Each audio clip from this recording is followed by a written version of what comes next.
Hi అండి, welcome back to my channel Keerthana's homely foods. ఇవాళ మన రెసిపీ వచ్చేసి మసాలా వడలతో పులుసు అండి. మీరు ఎప్పుడైనా ఇంట్లో మసాలా వడలు చేసుకున్నప్పుడు ఈ రెసిపీని ట్రై చేయండి, చాలా టేస్టీగా ఉంటుంది. అలాగే ఈ మసాలా వడల రెసిపీ కూడా మన ఛానల్లో ఆల్రెడీ అప్లోడ్ చేశాను, ఒకసారి చెక్ చేయండి. మరి ఈ రెసిపీని ఎలా చేసుకోవాలో చూసేద్దాం. ముందుగా ఒక పెద్ద నిమ్మకాయ సైజ్ అంతా చింతపండుని తీసుకొని నీళ్ళల్లో నానబెట్టుకోవాలి. తర్వాత స్టవ్ వెలిగించి ఒక ప్యాన్ పెట్టుకొని దానిలోకి 4 టీ స్పూన్ల ఆయిల్ వేసుకోవాలి. ఆయిల్ కొంచెం వేడైన తర్వాత 1 స్పూన్ పోపు దినుసులు, 1 స్పూన్ జీలకర్ర, కొంచెం కరివేపాకు వేసుకొని ఫ్రై చేసుకోవాలి. అవి కొంచెం ఫ్రై అయిన తర్వాత 1/2 టీ స్పూన్ మెంతుల పొడి, ముందుగా కట్ చేసి పెట్టుకున్న 4 మీడియం సైజు ఉల్లిపాయ ముక్కలు, అలాగే కట్ చేసి పెట్టుకున్న 4 పచ్చిమిర్చిని కూడా వేసుకొని ఫ్రై చేసుకోవాలి. ఫ్లేమ్ని మాత్రం లో టు మీడియం ఫ్లేమ్లోనే అడ్జస్ట్ చేసుకొని ఉల్లిపాయల్ని పూర్తిగా మగ్గించుకోవాలి.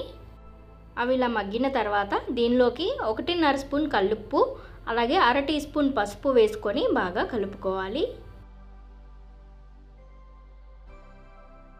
అవి కలుపుకున్న తర్వాత దీనిలోకి పెద్ద సైజు టమాటాని ఇలా ముక్కలుగా కట్ చేసుకొని వేసుకొని కలుపుకొని టమాటా పూర్తిగా మగ్గేంత వరకు మగ్గించుకోవాలి.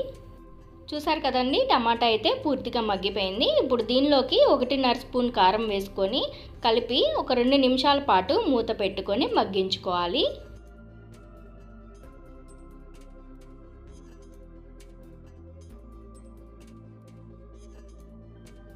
చూసారు కదండి, వేసుకున్నవన్నీ చక్కగా మగ్గిపోయినాయి.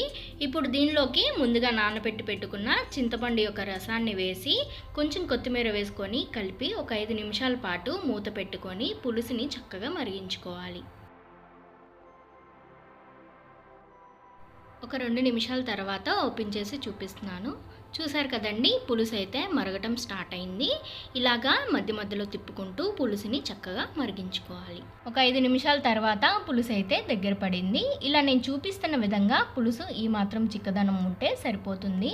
మరి ఎక్కువ చిక్కబడిపోయినా మనం వడలు వేసుకున్న తర్వాత పులుసు అంతా పీల్చేసుకొని తినేటప్పుడు పులుసు లేకుండా ఉంటుంది. ఇలా పులుసులో వడల్ని వేసుకున్న తర్వాత పైన కొత్తిమీర జల్లుకొని నేను చూపిస్తున్న విధంగా గరిటెతో వడల్ని ఇలా పులుసులోకి ప్రెస్ చేసుకున్నట్లయితే పులుసును పీల్చుకొని వడలు టేస్టీగా ఉంటాయి. అంతేనండి, మూత పెట్టుకొని స్టవ్ ఆఫ్ చేసుకుందాం.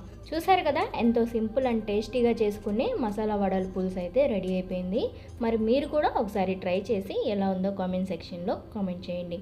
రెసిపీ నచ్చినట్లయితే లైక్ చేయండి, షేర్ చేయండి, సబ్స్క్రైబ్ చేయండి. పక్కనే ఉన్న బెల్ ఐకాన్ని క్లిక్ చేయడం మాత్రం మర్చిపోవద్దు.